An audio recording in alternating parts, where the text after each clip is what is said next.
Bonjour à tous, bienvenue dans la première édition du podcast Vision sans limite. On est avec Benjamin Ouellet aujourd'hui et on parle de football, l'une de mes passions préférées pour les gens qui me connaissent.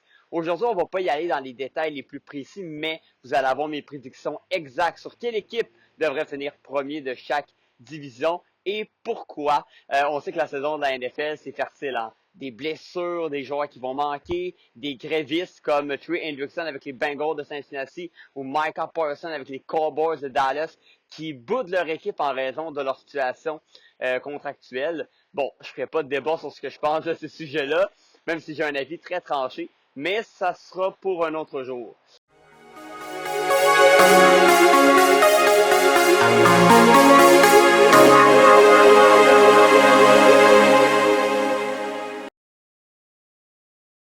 On va commencer par la division. On va commencer dans l'américaine avec la division Est de l'américaine entre les Patriots de la Nouvelle-Angleterre, les Jets de New York, les Dolphins de Miami et les Bills de Buffalo. Je sais que mon grand chum Nathan est fan des Bills de Buffalo qui gagnent la division depuis quelques années. Ça va être plus compliqué, j'ai l'impression, cette année, malgré qu'on a Josh Allen qui est un des joueurs les plus spectaculaires de la ligue, un des MVP, a remporté le titre l'année passée. C'est un gadget, ce gars-là. Okay? Il court bien, il passe bien, il a un bras puissant, il a un corps ultra rapide dans tous les aspects. Mais malheureusement, je trouve qu'il n'est pas assez bien entouré. Pas de receveur numéro 1. La défense est bonne, mais je trouve qu'elle n'est pas étoile dans aucun aspect particulier. Heureusement que James Cook, le porteur de ballon numéro 1, a arrêté sa grève, donc va jouer. C'est un aspect important des Bills, le jeu au sol. Et également, on a un bon entraîneur-chef, Sean McDermott, qui depuis qu'il est là, les Bills ont du succès. On va en séries éliminatoires à chaque année. Mais il y a un aspect qui nuit à l'équipe de Buffalo, c'est les Chiefs de Kansas City. À chaque année, on perd contre cette équipe-là. On n'est pas capable de franchir ce palier-là. Est-ce que cette année, ça va être l'année de cette équipe-là? J'y crois pas nécessairement, mais est-ce que ça va être assez pour remporter la division? Peut-être, parce que c'est pas la division la plus forte au monde, mais malheureusement, pour aller franchir un autre palier, pour moi, ça va être plus compliqué. On a les Jets de New York avec un nouvel entraîneur-chef, Aaron Glenn, qui était le coordinateur défensif des Lions de Détroit l'an passé. Aaron Glenn, c'est un coach qui est capable de s'adapter. C'est un gars qui est capable de bien gérer la rotation quand il y a des blessés. Je pense que ça va être utile parce qu'on sait dans la NFL, des blessés, il y en a à la tonne dans toutes les équipes à chaque année. Alors, avoir un entraîneur qui est capable de s'adapter, trouver des solutions, trouver des joueurs qui ne sont pas des joueurs étoiles, mais qui sont capables de performer à différents postes, ça prend ça. Et avec les Jets, il va devoir le faire parce que c'est pas une équipe pour moi qui regorge de talent ni de solutions alternatives. Je vais vous donner un exemple. Si Justin Fields se blesse, on est allé chercher ce gars-là de Pittsburgh pour 2 ans pour remplacer Aaron Rodgers qui faisait pitié à New York l'an passé. Justin Fields, c'est un gars mobile, c'est un gars qui peut se débrouiller dans certains aspects, mais qui a malheureusement pas le bras le plus puissant, ni les passes les plus précises. Mais il n'y en a pas de solution derrière Justin Fields. Alors s'il se blesse, ben il n'y en a pas. Il n'y a rien en arrière. Quand on parle des receveurs, ben, si on enlève Garrett Wilson, qui est un receveur étoile qui va faire le Pro Bowl à chaque année, qui a d'ailleurs eu une extension de contrat assez importante pendant l'intersaison, mais lui devra être vraiment à la hauteur de la situation. C'est lui le canaliseur de cette attaque-là, devra capter beaucoup de ballons en 2025 pour que ça marche. On a un jeu au sol qui est quand même capable de faire le travail, mais est-ce que ça va être suffisant? J'en doute. La défensive, on a des joueurs qui sont individuellement bons, comme Sauce Gardner, qui est un des demi-de-coin les plus avec le plus de potentiel dans la ligue, mais qui a connu une saison 2024 un petit peu à demi-teinte, selon moi, devra se reprendre cette année. Alors, les Jets, c'est une équipe qui a des talents dans l'individuel, mais qui ne sont pas une équipe au niveau collectif qui, pour moi, peuvent aller gagner des championnats. Même pas faire les séries éliminatoires, selon moi. On a les Patriots également dans cette division-là qui accueillent Mike Vrabel, l'ancien entraîneur des Titans du Tennessee. C'est un entraîneur qui est dur, hein. C'est un entraîneur qui est à l'ancienne. Il aime les défensives robustes, il aime le jeu au sol. Va amener une identité de robustesse, mais vraiment aussi une bonne énergie à cette équipe des Patriots. On a Drake May, qui est le nouveau carrière des Pats. Il est arrivé l'année passée, bon potentiel, mobile, capable de faire des bonnes passes. On a tenté de bien l'entourer. Hein. On est allé chercher Stephon Diggs, comme nouveau receveur de passe pendant la saison morte. On est allé chercher un nouveau porteur de ballon au repêchage. Est-ce que ces deux joueurs-là vont être capables d'amener plus de profondeur à cette équipe-là, amener peut-être aussi de la compétition à ses postes? Et en défensive, on a fait quelques ajouts majeurs pour aider. Mais pour moi, les Patriots sont évidemment pas prêts à faire des séries cette année. C'est une équipe en reconstruction. Il va falloir commencer par bâtir les bases. On aura encore beaucoup d'argent au niveau des joueurs autonomes l'hiver prochain pour encore aller chercher des atouts supplémentaires. Je pense que les Pats, on va voir des bons progrès mais cette année, mais ça ne sera pas suffisant. Et pour terminer cette division-là, on a Miami, qui est une équipe qui me déçoit depuis quelques années. Beaucoup de talent, des bons receveurs, un bon corps. Malheureusement, c'est une équipe fragile, autant au niveau de l'énergie négative qui peut être proclamée par un gars comme Tyreek Hill qui est trop individualiste, pour vous donner un exemple, au dernier match l'année passée, quand il savait que son équipe allait perdre, a carrément quitté en plein match ses coéquipiers parce que ça a tenté de plus jouer, a ensuite demandé un échange de transfert qui finalement n'a pas abouti. Et là, il essaye en ce moment de rebâtir la confiance avec ses coéquipiers. On s'entend que ça commence pas la saison sur les meilleurs bords au monde. Et on a Tua Tagovailoa qui est un carrière moyen, selon moi, qui a un bon potentiel, mais qui n'a jamais été capable de l'exploiter au maximum. Et qui, malheureusement, avec ses commotions cérébrales au fil des années, a montré qu'il était malheureusement un peu fragile, qui n'est pas le corps à long terme qui va pouvoir amener cette équipe-là au Super Bowl. Alors pour moi, Miami, c'est une équipe qui a un bon potentiel, mais qui va toujours rester dans la case des déceptions. Et l'entraîneur Mike McDaniels, qui pour moi est un gars qui manque de leadership, pas capable de rassembler ses joueurs derrière un but commun, reste trop statique dans ses positions. Je pense pas non plus que c'est un entraîneur qui a un grand avenir avec les Dolphins de Miami. Alors, après toute cette analyse-là, selon moi, oui, les Bills vont clairement finir premiers de la division. En tout cas, ils sont favoris selon moi, à moins d'une surprise majeure. Mais est-ce que ça va être assez pour aller à un autre niveau? On pourra en reparler quand les séries vont arriver en janvier. Maintenant, si on parle de la division nord de l'américaine, entre les Steelers de Pittsburgh, les Bengals de Cincinnati, les Browns de Cleveland, le cirque de Cleveland, comme j'aime l'appeler, et les Ravens de Baltimore, c'est pas compliqué. Je vois une lutte entre les Ravens et les Steelers pour le premier rang. Les Steelers qui sont allés chercher Aaron Rodgers, qui est plus tout jeune malheureusement pour la position à 41 ans. Il a connu une saison catastrophique avec les Jets l'année passée. Il n'a jamais trouvé sa chimie avec ses receveurs. On sait qu'il revenait d'une déchirure du tendon d'Achille. Donc, est-ce qu'on peut lui donner le bénéfice du doute que bon, il était pas remis à 100%, sa mobilité est encore impactée, mais malgré tout, j'ai vu quand même un corps qui commençait vraiment à être à côté de la traque, pas seulement sur le terrain, par son attitude aussi. Beaucoup trop in myself and I, beaucoup trop dans sa vie personnelle, fait des distractions. Est-ce que Mike Tomlin, qui est un entraîneur d'expérience, un des meilleurs entraîneurs de la Ligue, va être capable de le recentrer sur la quête des séries éliminatoires et d'un prochain titre? On va voir. En tout cas, il est bien entouré. Hein? On est allé chercher DK Metcalf, qui est un vrai receveur numéro 1. On a quand même un jeu au sol potable. On a surtout une excellente défensive qui est menée par T.J. Watt, un des joueurs que j'adore le plus de la Ligue, un des leaders les plus francs-parler aussi. On a une bonne défense, on a des bons demi de coin, on a un entraîneur qui fait la différence. Je pense que cette équipe-là, c'est une équipe d'expérience, énormément de vétérans. On peut clairement se rendre loin cette année, mais on va être contre les Ravens de Baltimore, de Lamar Jackson, qui est un corps exceptionnel. C'est un meilleur coureur que corps, aime mieux courir que passer, mais c'est tellement amélioré au niveau de sa passe que ça fait la différence. Et lui aussi est quand même bien entouré, bonne défense, le jeu au sol est dominant. On a des receveurs quand même bons, je dirais pas des receveurs étoiles, mais un gars comme Zay Flowers est quand même un receveur numéro 1. On est allé chercher DeAndre Hopkins, un vétéran qui est encore capable d'être un receveur numéro 2, 3 pour l'accompagner là-dedans. Alors, ça va être vraiment une course entre les Ravens et les Steelers. Puis je peux vous résumer ça pourquoi. Parce que côté des Bengals, pas de défensive. On a bien beau avoir Joe Burrow et Jamar Chase, qui sont deux joueurs peut-être dans le top 10 de toute la ligue au complet. Mais quand tu n'as aucune défense, ni contre la passe, ni contre le jeu au sol, ça va pas très bien. Et un entraîneur en Zach Taylor qui est pas très bon pour s'adapter non plus. Je crois pas que les Bengals peuvent faire grand-chose en 2025. ils vont gagner des matchs parce qu'on a des joueurs individuels qui peuvent faire certaines choses exceptionnelles dans un match, mais en bout de ligne, ça fera pas la différence. Et du côté des Browns, ben là, qu'est-ce que je peux dire de plus que les Browns? On avait 6 corps arrière il y a même pas 3 semaines. On a 2 corps arrière recrues en Sanders et Dylan Gabriel qui ont été repêchés cette année. On a un corps de 40 ans, Joe Flacco, que tu te dis, ah ben mon Dieu, ça va être lui notre corps partant parce qu'on n'a aucune autre solution. Et on a un Deshaun Watson qui est toujours une distraction dans cette équipe-là. Est présentement blessé au tendon d'Achille, mais pourrait revenir en fin d'année.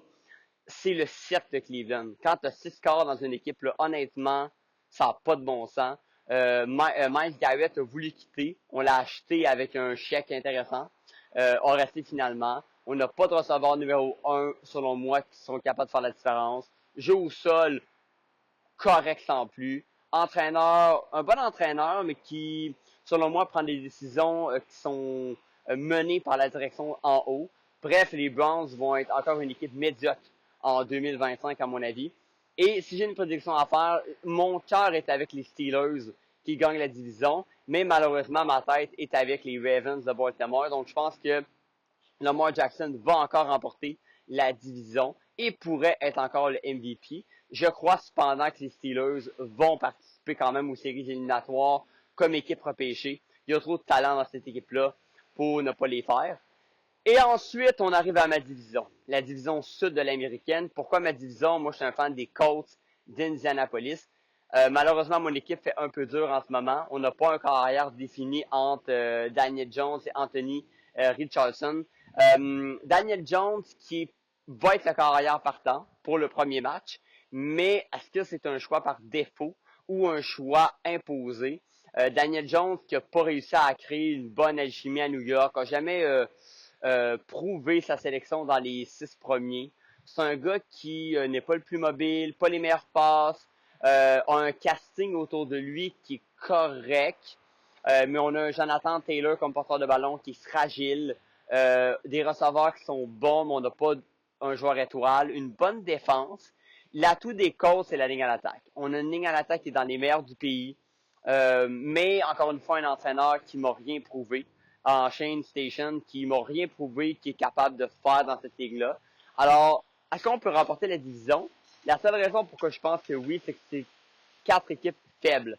À part les Texans d'Houston avec CJ Stroud, qui me montrent quand même qu'ils ont un peu plus de talent. Stroud qui avait connu une année 2023, très bonne à sa première année, nous avait montré un potentiel vraiment, vraiment intéressant. Malheureusement, en 2024, n'a vraiment pas confirmé les attentes qu'on avait en lui. Et là, les Texans ont fait des choix bizarres. On coupe sur la ligne à l'attaque pendant l'intersaison, puis on va chercher full de receveurs. Là, les gens vont me dire, ouais, mais c'est bien, il va avoir full de cibles à qui lancer. Ouais, il n'y a plus de ligne à l'attaque il y a plus de ligne à l'attaque pour le protéger. Alors, on va être obligé de courir partout. Il n'y aura plus de protection. C'est pas nécessairement très bon. La défense est correcte. On a des bons demi-coins, mais au niveau de la défense au sol, j'ai l'impression que ça va faire défaut. Heureusement, on a un bon entraîneur en D'Amico Ryan, qui est un bon entraîneur défensif. Donc, la défense s'en sort toujours quand même bien en raison des schémas défensifs. Et j'ai l'impression que au niveau de l'attaque, on a changé celui qui va appeler les gens en 2025. Est-ce que ça va pouvoir faire la différence? On le verra. Et dans les deux autres équipes, c'est des équipes qui sont en reconstruction. On le sait, là, les Titans, ça fait quelques années. On a repêché Cam Ward de l'Université de Tennessee au premier rang cette année. Est-ce que lui pourra, sa première année, créer des miracles? Il va en avoir besoin parce qu'autour de lui, c'est pas très intéressant. Pas de receveur numéro 1, jeu au sol ordinaire, défensive à améliorer, entraîneur qui est seulement à sa deuxième année en Brian Callahan, donc c'est pas un entraîneur qui a beaucoup d'expérience pour mener ses hommes à la victoire. Alors, je crois pas vraiment au Titan en 2025. Et pour les Jaguars de Jacksonville, nouvel entraîneur également, Liam Cohen. Et on a un Trevor Lawrence qui a été prédit quand il est arrivé dans la ligue comme le prochain Aaron Rodgers. A jamais prouvé ça. A toujours déçu. Je comprends qu'il y a eu beaucoup d'entraîneurs à début de carrière, mais là, ça fait quand même un bout de ça. Là. Doit commencer vraiment à démontrer ce qu'il est capable de faire cette année. Sinon, ça pourrait déjà être la fin pour lui en Floride. Et du côté des Jaguars, on n'a pas une mauvaise équipe. Quand même des bons joueurs autour de lui, mais encore là, il y a beaucoup de joueurs qui déçoivent. Mais l'attraction de cette équipe-là, c'est clairement Travis Hunter. C'est qui Travis Hunter? C'est le gars qui a gagné tout à l'Université du Colorado l'an passé. Jouant en attaque comme receveur, en défense comme demi de coin. A été nommé carrément le meilleur receveur universitaire et le meilleur demi de coin universitaire. Il va jouer aux deux positions dans la NFL. Va tenter de faire ce qui se fait rarement. Donc, c'est vraiment l'attraction à suivre pour l'année 2025 des Jaguars, mais cette équipe-là, selon moi, ne fera pas les séries.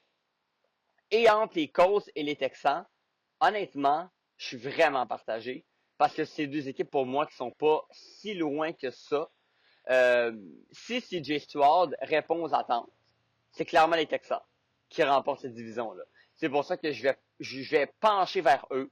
Je vais pencher vers Houston, mais je serais pas ultra surpris que mon équipe, les Colts, l'emporte en raison d'une déception du côté de l'équipe du Texas. Et pour finir, l'association américaine, les Chiefs de Kansas City, les Raiders de Las Vegas, les Broncos de Denver et les Chargers de Los Angeles représentent la division Ouest. Pour les Chargers, ben d'ailleurs, c'est la nouvelle équipe de Benjamin Saint-Just, un gars que j'ai rencontré en personne d'ailleurs à Philadelphie. Benjamin, c'est un super bon gars. Est-ce qu'il va être capable de faire sa place dans une équipe des Chargers qui n'a pas nécessairement les meilleurs demi de coin? Mais on sait, hein, Benjamin a été un peu tassé à Washington. Donc là, doit rebâtir sa confiance, doit recommencer vraiment à la base. Selon moi, ce sera même pas partant pour le match numéro 1 face aux Chiefs, mais fera partie de l'équipe finale. Mais bon, j'ai hâte de voir avec un entraîneur comme Jim Harbaugh, qui est un entraîneur exigeant, un entraîneur qui repousse les limites de tous ses joueurs. Je pense que Benjamin peut se relancer. Et autour de lui, ben, il y a une équipe correcte. Justin Herbert, qui est un des meilleurs corps arrière de la ligue, qui a un casting autour de lui qui est encore amélioré, mais il y a du potentiel. Le problème de ces divisions-là, ben, j'ai pas besoin de vous le dire, c'est les Chiefs avec un certain Patrick Mahomes qui vont pratiquement au Super Bowl à chaque année, gagnent la division depuis, écoute, des années. C'est une équipe complète à tous les postes. On n'a pas nécessairement des receveurs étoiles ou des porteurs étoiles, ni beaucoup de joueurs en défense qui sont dans les joueurs les plus excitants, mais ils font le travail dans absolument tout. Alors, c'est une équipe qui, selon moi, va encore remporter la division. Mais attention aux Broncos de Denver avec Sean Payton, parce que Bo Nix a été repêché l'an passé et à sa première année m'a vraiment, vraiment impressionné. Peut-être un des gars qui va le plus monter dans les prochaines années. On a investi pour lui donner de l'aide pendant la saison morte. Est-ce que ça va être suffisant pour battre les Chiefs? Je sais pas. Mais les Broncos ont peut-être le meilleur demi de coin de la ligue en Patrick Surtain. Lui, c'est le joueur où les équipes ne vont jamais lancer vers lui. Tellement bon dans tous les aspects. Peut même avancer dans le terrain, c'est-à-dire aller peut-être un peu bloquer le sol, le jeu au sol. Il est un peu universel. Et ça prend ça dans la NFL moderne d'aujourd'hui.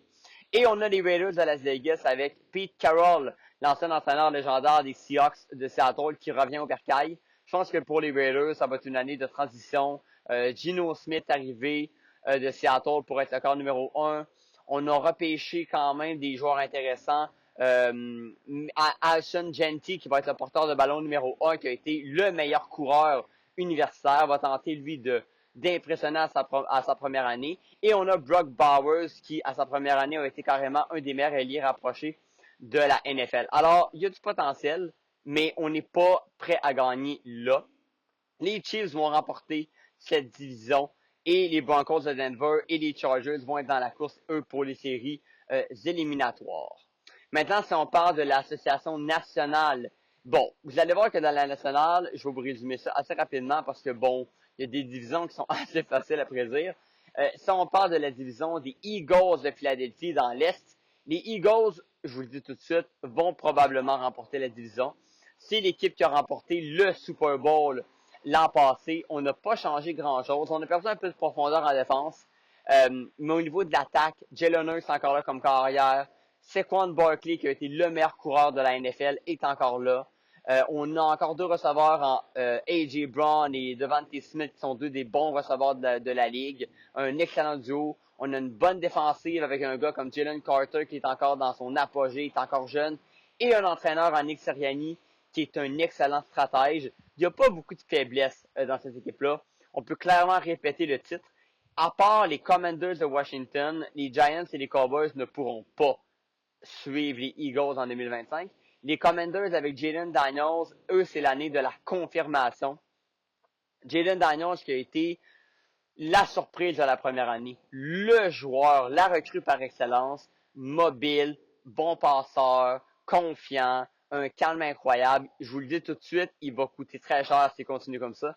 Mais c'est l'année où il doit prouver que la première année n'était pas comme CJ Stroud en 2023. C'était pas juste une première année que les équipes le connaissaient pas. Il doit montrer que même quand les équipes ont eu un été de temps au complet pour l'analyser, ben, il va être encore capable de faire la différence. On est allé chercher Deebo Samuel de San Francisco pour aider au poste de receveur de passe. Est-ce que Terry McLaurin va être prêt à jouer pour le premier match? On sait qu'il a été blessé à la cheville, il n'était pas content de son contrat, ça fait beaucoup jaser, mais là, on doit mettre ça derrière nous et il doit jouer au match numéro 1 pour aider cette équipe-là. C'est la défensive que j'ai quelques interrogations du côté des Commanders, mais on a un bon entraîneur en Dan Quinn qui saura faire, selon moi, une différence, va pouvoir améliorer cet aspect de jeu. Donc, oui, les Commanders vont rivaliser, vont peut-être même créer des sueurs froides aux Eagles, mais les Eagles vont l'emporter. Et pourquoi les Giants et les Cowboys ne seront pas dans la course? Ben, du côté des Giants, on aura Russell Wilson qui sera au poste de corps pour commencer l'année. C'est un corps vétéran, mais qui fera rien de flashy, comme on dit. C'est un gars qui, à part Malik Neighbors, qui a été un excellent receveur à sa première année, mais à part ça, c'est assez faible autour de lui. La défense, on a quelques bons joueurs, mais ça reste limité. Et selon moi, une direction extrêmement faible. Un entraîneur en Brian Daboll qui m'a semblé perdu par moment. Je pense que les Giants, ça va être une année de transition. On va probablement même renvoyer l'entraîneur à la fin de l'année pour commencer un nouveau cycle avec Jackson Dark, qu'on a repêché en première ronde cette année et qui a vraiment impressionné pendant les matchs préparatoires. Alors, New York, c'est pas l'année. Et du côté de Dallas, je dis que Cleveland, c'est un cirque, mais Dallas, c'est pas loin avec un propriétaire en Jerry Jones beaucoup trop exigeant, qui se mêle de tous les sujets. C'est comme le Donald Trump de la NFL. Dans le sens qu'il va être partout tout le temps. Et je pense que dans le cas, Micah Parsons s'est mis les pieds dans les plats en faisant des commentaires inutiles et a contraint, a frustré son joueur étoile en défense, qui est le capitaine de cette équipe-là. Si lui ne joue pas le match numéro 1 face aux Eagles, ça va très mal commencer l'année et c'est mal parti. Alors, les Eagles vont remporter cette division. Si on parle du sud de la nationale, entre Atlanta, Tampa Bay, Caroline, Nouvelle-Orléans, on peut tout de suite oublier la Caroline et la Nouvelle-Orléans. Les Saints, ben, on a une course à deux entre Spencer Rattler et Tyler Shaw pour le poste de carrière. En partant, ça augure très mal. On n'a pas de joueur étoile vraiment. C'est une équipe limitée. On est en reconstruction. Nouvel entraîneur-chef en Kellen Moore. Ça va être une année pénible pour moi, pour les Saints. Du côté des Panthers, Bryce Young a montré des bons signes à la fin de sa deuxième année.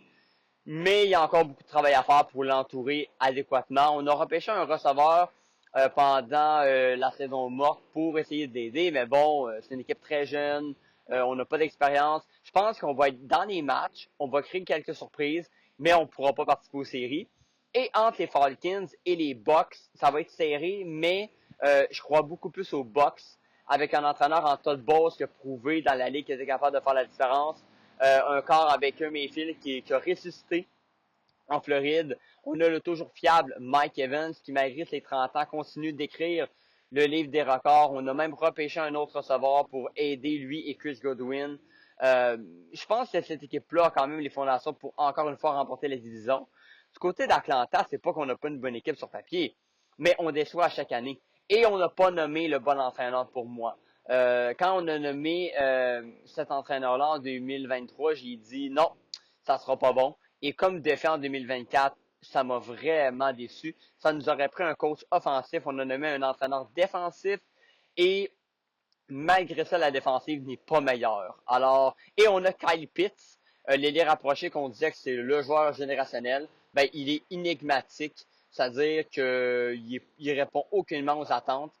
Je pense que Tampa Bay va remporter la division, malgré que j'aimerais pour Mathieu Bergeron qu'il l'emporte, mais pour moi, Tampa Bay a une équipe plus complète.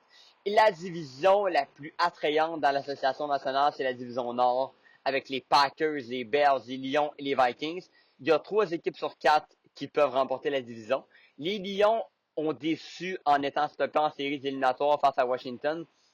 Les Lions, c'est quoi? C'est un entraîneur passionné en Dan Campbell qui amène une culture incroyable. Jared Goff, qui n'est pas un des meilleurs corps de la ligue, mais qui est efficace, ne fera pas de grave erreur. On a un duo de porteurs de ballon étoile entre Jahmyr Gibbs et Montgomery. On a des bons receveurs de passe. La défense l'année passée, malheureusement, qui a eu tellement de blessures qu'on a été impacté. On va espérer qu'il y a moins ça cette année. Et l'aspect qui m'intrigue chez les Lions, on a perdu la personne qui gérait notre attaque et la personne qui gérait notre défense. Donc, est-ce que les deux nouveaux vont être capables de s'imposer autant que les deux autres? Ça va être intéressant à voir. Est-ce qu'il va être autant bon que Ben Johnson et Aaron Glenn? Ça va être à surveiller. Du côté de Chicago, ben justement, Ben Johnson qui arrive pour révolutionner l'attaque, essayer d'aider Caleb Williams, qui a été le premier choix de l'an passé. Les Bears, je pense pas qu'on est prêt à gagner la division, mais je m'attends qu'on soit une équipe très compétitive cette année. On va être dans le coup. On a investi un peu dans la défensive, dans la ligne à l'attaque également. J'aime les fondations, j'aime où on s'en va du côté de Chicago, mais ça ne sera pas pour cette année. Les Vikings ont fait confiance à J.J. McCarthy cette année. Lui qui n'a pas joué l'année passée parce qu'il a été blessé au genou.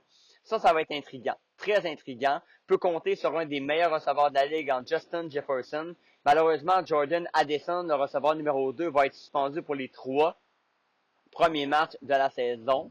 Est-ce que ça va beaucoup nuire? C'est sûr que là, on perd de la profondeur au niveau des receveurs. Alors ça va être à surveiller. Et on a quand même un bon jeu au sol, on a une bonne défensive avec Brian Flores qui gère ça. Un entraîneur en haut corner qui est capable de bien gérer l'équipe. Alors, l'énigme des Vikings, c'est vraiment, vraiment McCarthy. Est-ce qu'il est capable de jouer comme à l'université? Je vous rappelle qu'il a remporté le titre national avec Michigan en 2023. Alors, c'est quelqu'un qui est pas flashy, qui est pas un corps que vous allez dire « Wow, il est donc bien bon », mais c'est un gars qui est supposé être efficace. Alors, ça va être ça la clé pour les Vikings. Et les Packers, est-ce qu'on peut franchir un cap? Là, c'est bien beau faire les séries, mais est-ce qu'on peut franchir cette ligne-là, gagner au moins un match? Jordan Love, qui m'a jamais vraiment convaincu, à part quelques matchs exceptionnels par-ci par-là. Heureusement pour lui, on a un bon jeu au sol avec Jacobs. On a beaucoup de receveurs. La réponse, c'est est-ce qu'il y a un receveur numéro 1 qui va sortir? Peut-être Matthew Gordon, qui a été repêché en première ronde. Une défensive, selon moi, qui manque de profondeur et un entraîneur qui n'est pas capable de s'adapter pendant les matchs. C'est jamais vraiment une recette gagnante. Alors, si j'ai un choix à faire entre les Lions et les Vikings, moi, je trippe sur les Lions. Je l'avais dit avant la saison de l'année passée. Alors, je pense que Détroit va remporter la division. Mais si McCarthy joue à la hauteur de son talent, il a l'équipe autour de lui pour gagner. Alors, ça va être une course jusqu'à la fin entre les Vikings et les Lions.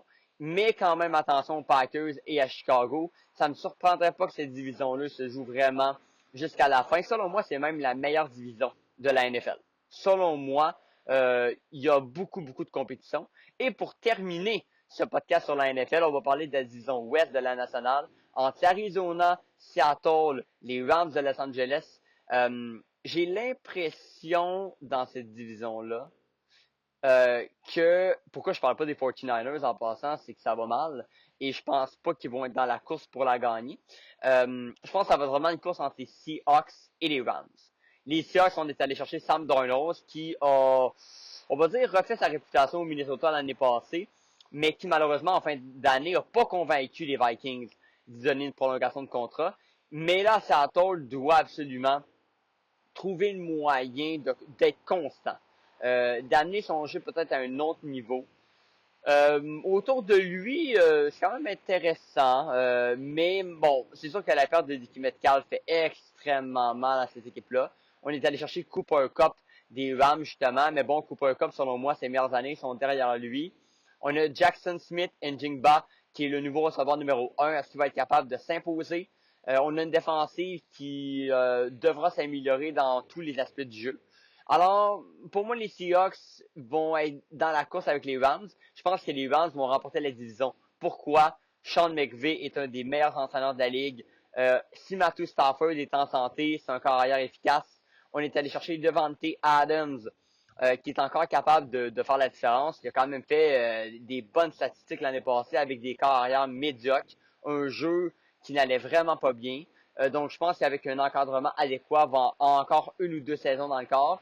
Et il va jouer avec un Puan Nakua, qui est encore un des bons joueurs de la ligue, un des meilleurs receveurs, et une défensive où il y a beaucoup de jeunes, beaucoup de profondeur. La rotation va être très bonne à Los Angeles cette année. Alors les Rams, pour moi, c'est l'équipe qui va remporter la division. Du côté des Cards, c'est une équipe qui va progresser. Kyler Murray m'a jamais convaincu. Rappelez-vous, quand il est arrivé dans la ligue, là, c'est un gars qui aurait pu être repêché au baseball et au football. Il aurait pu jouer dans les deux. A choisi le football. Mais malheureusement, sa grave blessure au genou, quand il est revenu l'année passée, était pas vraiment encore bon à son niveau. Là, cette année, il doit vraiment démontrer quelque chose d'intéressant.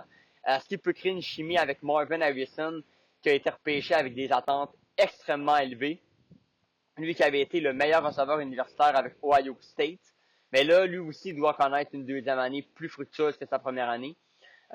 Jonathan Gannon, qui est encore un jeune entraîneur, lui, j'ai aimé ce que j'ai vu. Capable de motiver son équipe, capable quand même d'aller chercher des stratégies intéressantes. Et cette année, tous ses joueurs et lui doivent franchir un niveau. Et pour terminer, les 49ers avec Kyle Shanahan, qui est un bon entraîneur, mais qui arrive jamais à gagner le Super Bowl malgré deux présences avec son équipe.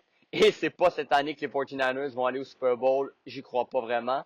On a donné une prolongation de contrat à Brock Purdy pendant la saison morte. Rappelez-vous, Purdy avait été le dernier choix en tout au repêchage. Quelle histoire! Et est devenu le meilleur corps des Niners. Je vous rappelle là, comment il est entré. C'est que Trey Lance et Jimmy Garoppolo s'avaient blessé à l'époque. Il était le troisième. Et lui avait rentré et avait tout de suite été le meilleur des trois. Avait rentré comme un cheveu à la soupe et avait fait la différence. Le problème à San Francisco présentement, on n'a plus de receveur. Deebo Samuel est parti. Brandon Ayuk sera pas prêt après la 6e semaine, blessure au genou l'année passée. D'ailleurs, lui qui s'avait plaint de son contrat l'année passée n'a vraiment pas répondu aux attentes depuis ce temps-là. On a John Jennings qui est blessé au mollet puis lui aussi chiale sur son contrat. Ça va pas bien. Là. Puis on a Ricky Pearsall qui a été un choix de première ronde l'année passée, mais qui a pas beaucoup joué à sa première année parce qu'il avait reçu une balle dans le corps. Rappelez-vous cette histoire-là. Ça avait été très documenté. Aurait pu mourir carrément, mais a survécu. Ça a été un miracle. Lui, cette année, là, il est propulsé numéro 1. Ça va être très intéressant. Et on a Christian McCaffrey qui est porteur de ballon numéro 1, qui, quand il est en santé, est un des meilleurs coureurs de la ligue, mais son état de santé reste à désirer.